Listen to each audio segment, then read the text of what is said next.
ఇచ్చాపురంలో గాజు గ్లాసు 2 ముక్కలు. ఇచ్చాపురం నియోజకవర్గం జనసేన 2 ముక్కలుగా చీలిపోయింది.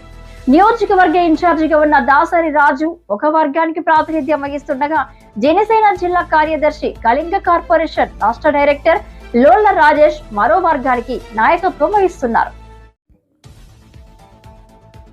ఈ విషయం బహిరంగ రహస్యం అయినప్పటికీ పార్టీ బలోపేతానికి ఎవరి కృషి వారు చేస్తున్నారనేది జన సైనికులు, జిల్లా రాష్ట్ర పార్టీ నాయకత్వాల అభిప్రాయం. అయితే ఈ ఆధిపత్య పోరు తారస్థాయికి చేరుకుంది. వ్యక్తిగత, కుటుంబ వ్యవహారాలతో రోడ్డును పడ్డ నియోజకవర్గ ఇన్ఛార్జ్ దాసరి రాజు, అతని వర్గం జనసేనలోని ప్రత్యర్థి వర్గాన్ని దెబ్బతీయాలని తహతహలాడింది. ఈ క్రమంలో నియోజకవర్గంలోని కొన్ని మండలాలకు నూతనంగా అధ్యక్షులను నియమించే కార్యక్రమాన్ని దాసరి రాజు చేపట్టారు. ఆయనకు అనుకూలమైనటువంటి వ్యక్తులకు ఈ పదవులను కట్టబెట్టేందుకు సమావేశాలు చేసి తిలకం దిద్దారు. కొన్ని చోట్ల పేర్లు కూడా ప్రకటించేశారు. అయితే ఈ నియామకాలకు ఎటువంటి ప్రాధాన్యత లేదని, జిల్లా రాష్ట్ర నాయకత్వాలు వీటిని ఆమోదించడం లేదని రెండో వర్గం రుజువు చేసింది. దీంతో పార్టీ అంతర్గతంగా ఉన్న వ్యవహారాలు బజారున పడ్డాయి. కూటమి ప్రభుత్వంలో కీలకమైన భాగస్వామిగా జనసేన గుర్తింపు పొందింది. ఈ క్రమంలో జన సైనికులు తమ పార్టీని క్షేత్రస్థాయిలో బలోపేతం చేసి వచ్చే ఎన్నికల నాటికి కనీసం 50 స్థానాలలో పోటీ చేసే స్థాయికి వెళ్తుందని ఆశపడ్డారు.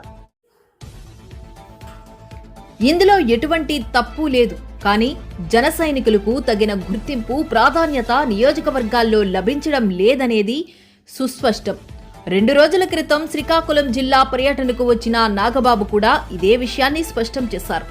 2 పార్టీల మధ్య గ్యాప్ ఉన్న మాట వాస్తవం అయినప్పటికీ సర్దుకుంటుందని ప్రకటించారు. దీనిని బట్టి చూస్తే జనసేనలో అంతర్మదనం ఆరంభం అయినట్టు తెలుస్తుంది. రాష్ట్ర నాయకత్వం ఈ సమస్యతో పాటు తన ఇంటిని కూడా బాగు చేసుకోవలసిన అవసరం ఉంది. అధికార పార్టీలో కీలకంగా ఉన్నప్పటికీ నియోజకవర్గాల్లో జనసేన తలరాత ఏమాత్రం మారలేదనేది వాస్తవం. ఇంకా స్పష్టంగా చెప్పాలంటే పెనం మీద నుంచి పొయ్యిలో పడిన చందాన పార్టీ పరిస్థితి ఉంది. 2024 సార్వత్రిక ఎన్నికల సమయంలో కూటమి నిబంధనలకు విరుద్ధంగా ఇచ్చాపురం నియోజకవర్గంలో ఒక జనసేన నేత పనిచేశారని తెలుగుదేశం పార్టీ అభ్యర్థిగా బరిలో నిలిచి గెలిచిన అశోక్ బాబు జనసేన పార్టీ జిల్లా అధ్యక్షులకు రాసినటువంటి ఒక లేఖ ప్రస్తుతం సోషల్ మీడియాలో చక్కర్లు కొడుతుంది.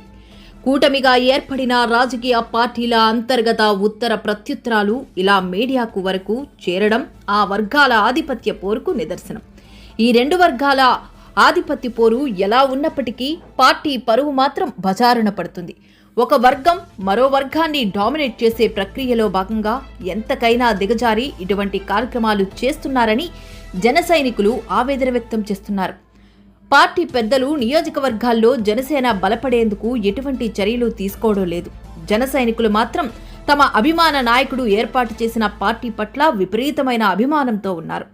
ప్రస్తుత పరిస్థితులను చక్కదిద్దకపోతే భవిష్యత్తులో ప్రజారాజ్యం పార్టీగా జనసేన మరెందుకు ఇంకా ఎంతో దూరంలో లేదని రాజకీయ విశ్లేషకులు అభిప్రాయపడుతున్నారు. క్రమశిక్షణ గీత దాటిన వారిపై చర్యలు తీసుకోకపోతే జనసేన పార్టీ నియోజకవర్గంలో కనుమరుగు కావడం ఖాయమనేది నిజం.